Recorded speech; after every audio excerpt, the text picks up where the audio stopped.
Welcome, Reckless Wanderers. It's Robert again. It has been a quiet time for some time because, first of all, I was playtesting David Breivik's new game, It Lurks Below, for some time, and I also sunk a lot of time into completing challenges. I'm finally, after a massive grind, sitting on 36 challenges, and I now have an interesting portal.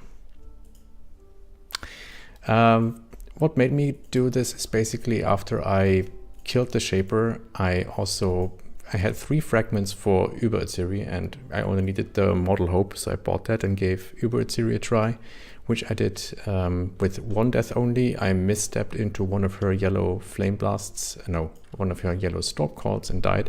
Otherwise, everything else was just a breeze. The damage for Uber-Atziri was surprisingly good, and I found it a lot easier than Shaper. But probably that's also because I had more practice with Atziri herself and not so much practice with Shaper. And after I did that, I thought, hey, I'm sitting at 28 challenges, why not get the portal effect? So I started doing all the others, twin maps and maps with 8 mods. These were pretty cool to do, especially like with the Atlas pushing Elder Shaper around. I thought I could also on that way do the influenced maps and a bunch of other challenges as well. And I managed to get most of them done.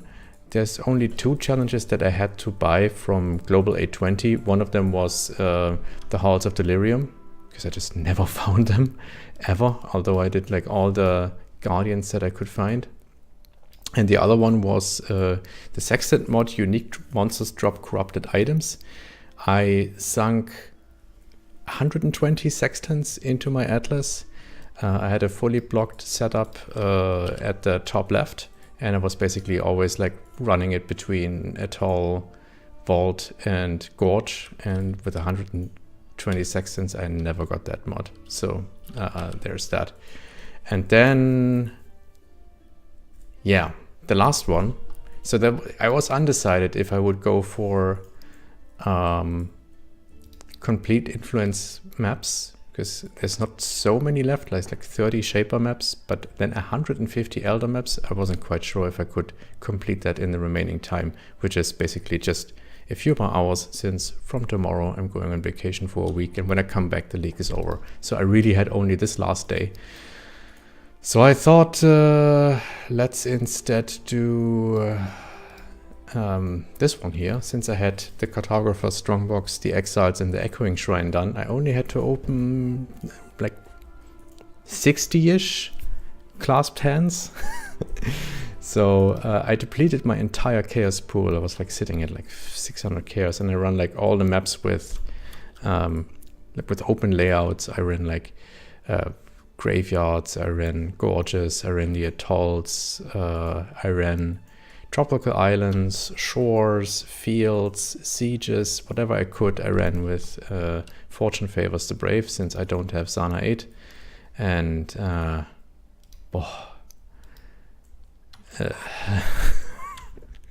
like not getting a breach hand for like 20 maps straight is just so freaking painful.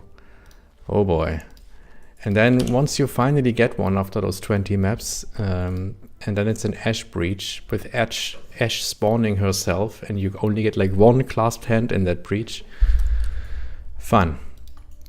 But now I did it on my Detonate Dead character, which turned out to be just so amazing. Now I have this wonderful portal where I'm just going to run a random dig. And yeah, I now have this. It's totally worth it.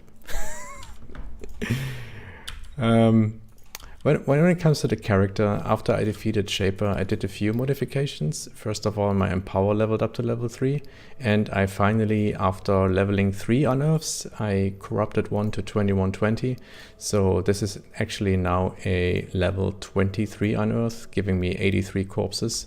So I'm probably, when I return from vacation and when I'm on standard, I'm probably gonna fight Shaper a couple more times on standard just to get the practice down, since we all know when Bestiary hits, we get the Uber Elder, and if I have more practice in the Shaper fight, there's a higher chance that I can actually survive for just 5 seconds instead of just 3 seconds. So there's that.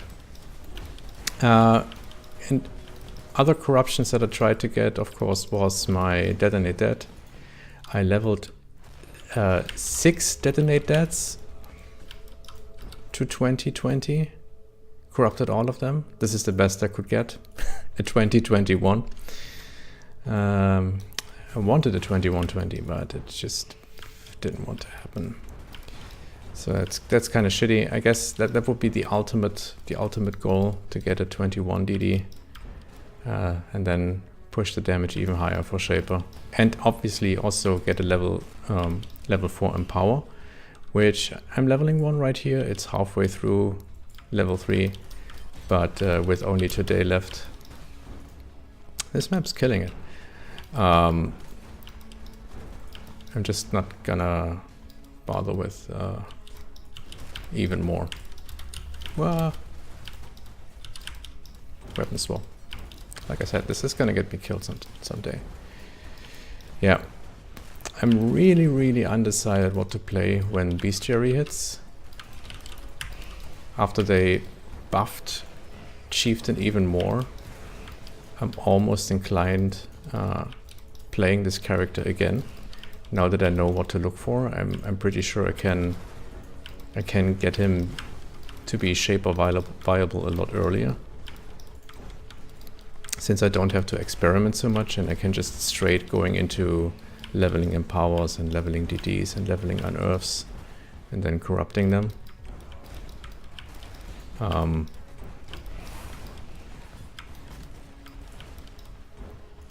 But then again, there's so much other stuff that I wanna try, and after playing this character for an entire league without any other characters in between, it might become a bit boring to play the same thing again.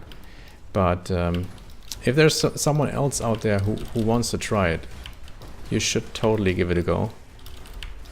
I mean, in this dig I'm getting my ass kicked, especially since there's some Undying Toad in there and some Agent of the Void or whatever, who is kicking my ass real good. Oh no, it's an Exile actually. Can you please die? Thank you. Yes, I know. So yeah, but the fact that you can get this character even stronger with the buffed Chieftain, as you can actually cover enemies in Ash now just by firing Unearth at them, is just amazing. Okay, a little bit of concentration time here, because she can actually one-shot me with her melee, since she's turboed and whatever.